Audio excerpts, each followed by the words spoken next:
Lobster Cop is a 2018 Chinese comedy action film about Du Yufei. He runs a police squad, the B squad of sorts. And at the beginning of the film, he's supposed to be taking down some drug pushers, but they don't have any drugs on them and they don't have any drugs in their system. So it ends up being an awkward situation.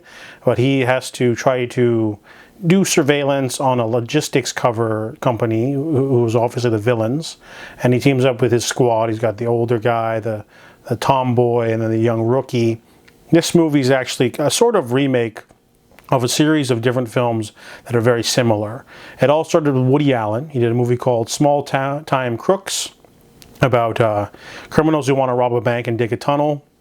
So they buy an old shop and someone sells cookies out of it, but the cookies end up being like a really big deal. This was a sort of loose remake of a movie called Larceny Inc.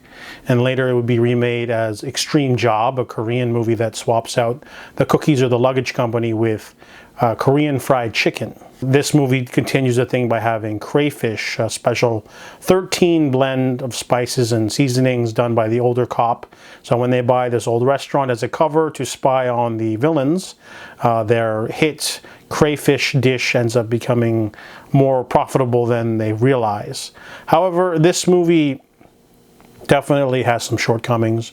For starters, there's a lot of bad CGI in this movie. The movie definitely wanted to do too much. There's a car crash. The cooking scenes have CGI in them. They couldn't even get the guy to do crayfish for real, I guess. So that kind of takes out the food aspect of the movie, so it doesn't seem as delicious or tantalizing as Extreme Job or Small Town Crooks.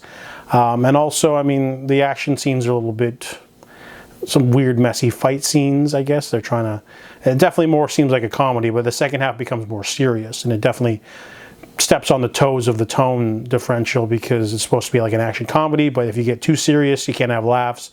You have too many laughs and you lose tension, so it ends up not being able to balance that tightrope of different genres. And the acting's fine. And the movie does have some funny moments, a small role from Shen Tang, but overall, yeah, it does feel a little bit rushed, and there isn't much in terms of doing anything new, and the food aspects aren't definitely up to par with the other films of a similar nature. So Lobster Cop is just okay. It was a one and done, just entertaining, but nothing too new. I give it a 5 out of 10.